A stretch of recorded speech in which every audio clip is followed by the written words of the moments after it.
Hey everybody, welcome to BrickVault. Today in front of us is a custom Lego build of true elegance and style. From the talented designer Jarek, we have the Lamborghini Countach. Specifically, this is based on the 1985 LP 5000 supercharged Quattrovalvole with 455 horsepower. Now there's a mountain of history and supercar lore behind the Countach and its design that I don't have time to completely cover in this video. Jarek's design is incredibly accurate, so there are going to be a lot of fun things to point out along the way. But let me just say right off the bat that this car was so incredibly different and striking when it first came out that it basically redefined cool when it comes to exotic sports cars, and some even argue that it is the first truly exotic car. Lamborghini knew they definitely had something special on their hands when they broke their classic naming tradition of all their cars being named after bulls or some part of the bullfighting culture, but instead the word Countach is an exclamation used when seeing a pretty woman. If you wanted to build this custom Lego model for yourself, you can find the instructions at our web store, www.brickvault.toys, linked in the description below. With each purchase comes the PDF step-by-step building guide as well as a digital parts list for ordering all the pieces you'll need online. And Jarek has included several alternate builds, including a color switch to white, and you also have the option of including or excluding the V-shaped rear wing on the back. Now, even though the Lamborghini Countach is a car that was first produced in the 1970s, its truly iconic look was fully realized in the 1980s. The harsh angles on the body cut a little bit harder during these years, and the inclusion of the absolutely massive V-wing on the back, which I don't believe served any purpose other than being dramatic, is what really makes the Countach the Countach, at least for me. So that's the version of the model we decided to go with,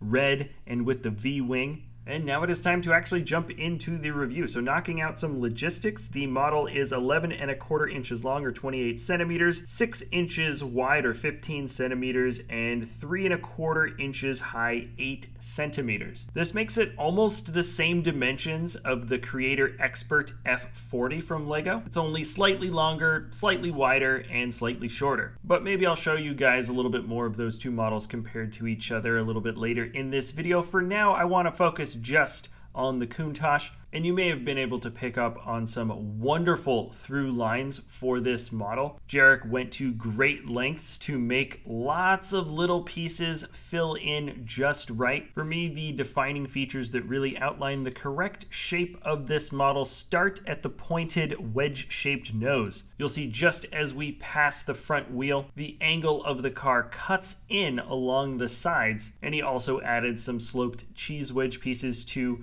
add with the rim of that first wheel well. The both sharp and flat nose of the car is built with a combination of panels on their sides, clipped in tiles, and even some plates with lips that stick out, and that helps define the shape quite well, and even some of those smaller air intake holes that you can see on the front of the nose. Fun fact, if it's raining, water can hit the battery through some of those holes, so drivers beware. And I especially enjoy the slope of that slight angle on either side of the hood in the front above those lights. The bumps are extremely subtle. They don't even go up a full tile's height, but that's all you need in order to get the suggestion of that angle. Now, next up, Lego design-wise, I think one of the main angles or shapes that we have that really helps define the shape of the Countach is located just behind the doors. We have these larger ears or intakes that stick out on either side, and Jarek used a combination of very interesting clip-on pieces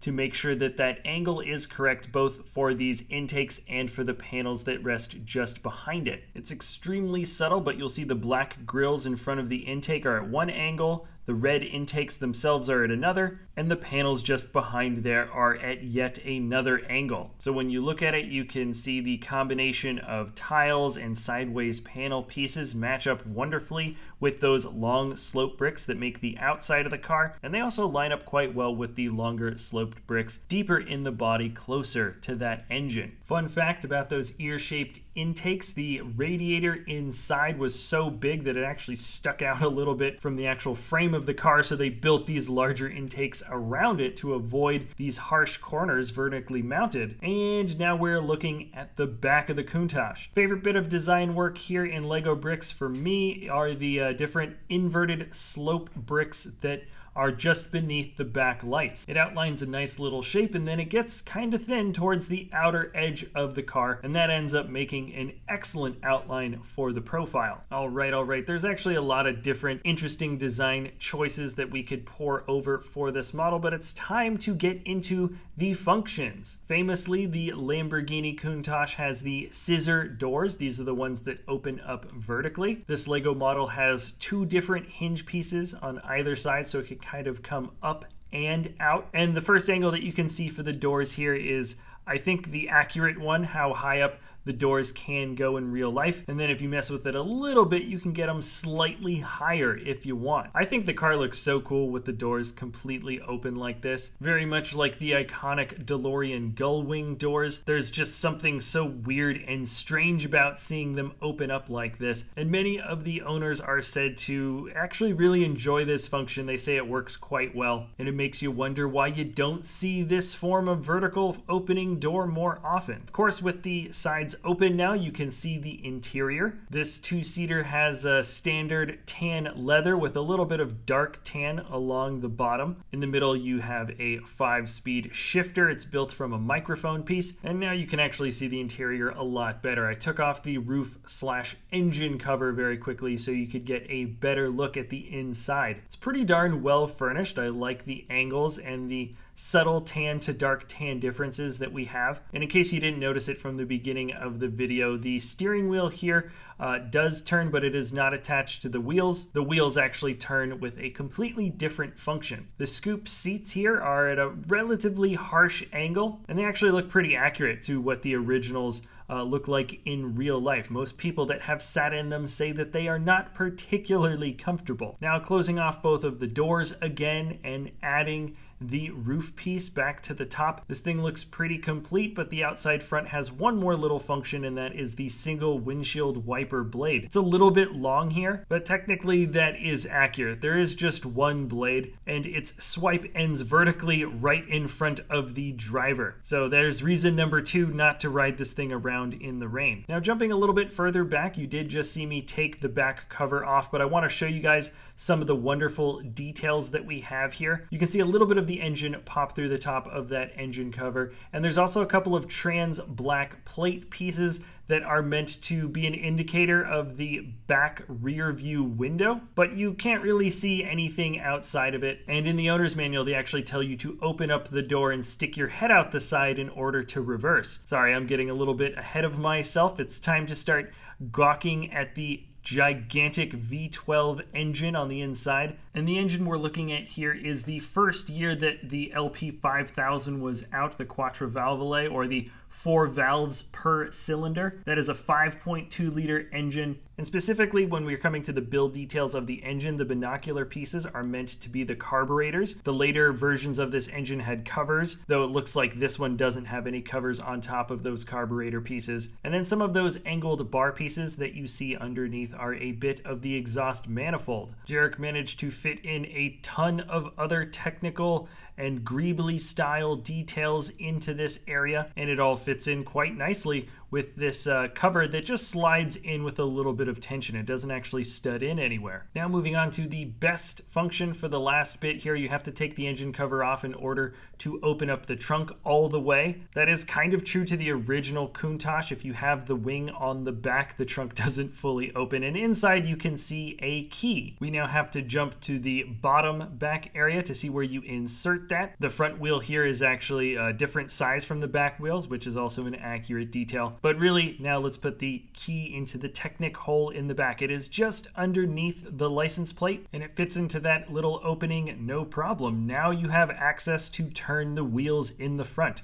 There isn't a huge amount of range when it comes to the front wheels turning, but it certainly is enough to get this thing moving in one direction or another. Now, I wouldn't say that this is a play model, but this is definitely an interactive and sort of playable function. I suppose you could call it that. I like that the key has enough tension to hold the Lamborghini in place when you're pulling it back and forth. It doesn't come out on accident. And we are incredibly fortunate that the designer had the foresight to hide the activation area really well. And it's awesome that the interactive key is put into the trunk, which makes the trunk a perfectly functionable feature of the model. Now, I suppose you might want to see what the wheel turning function looks like on the underside, and this is a perfect time to get into the handling features of this build. So right off the bat, let's just flip the whole thing over and you can get a good look at the inside. Everything here is totally exposed, and I'm really impressed to see that Jarek managed to fit all of this function into such a low model, just over 3 inches high. Now, flipping this thing back over, I'm just gonna start pulling and prodding on a few areas of the model that I know are kind of like don't touch little pieces. Nothing breaks away in a manner that is difficult to reassemble, but this is definitely a display piece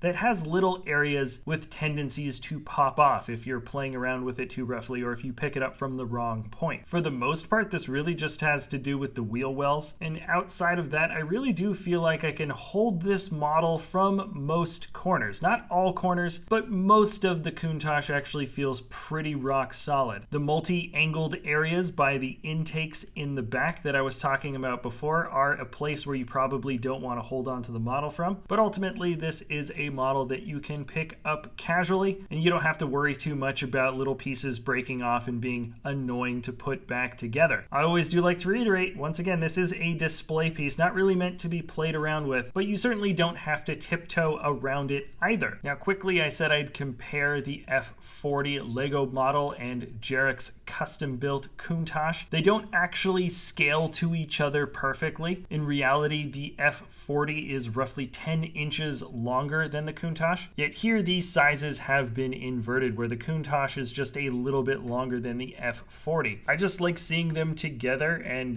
noting the differences in the level of detail. The level of subtle angles that we have for the Countach is just so incredibly intricate, and it's nice seeing both of these models together as they do share the same windscreen piece. In case you're curious, there is an alternate build for the Countach without the windscreen if you didn't want to pay for that particular piece. It can be a bit high on Bricklink, but it is definitely fun to see a very high-level custom build next to a high-level expert Lego set and note the differences. And remember, guys, if you wanted to try to build this on your own, you can find the building instructions at our web store, www.brickvault.toys, and you can make it with or without the wing, red or white, and with or without the windscreen. All right, guys, that is going to be it for this episode. Thank you so much for watching. Remember to let me know what types of custom builds you would like to see in the future. If you enjoy our content, you can always like or subscribe, and we'll see you next time at BrickVault.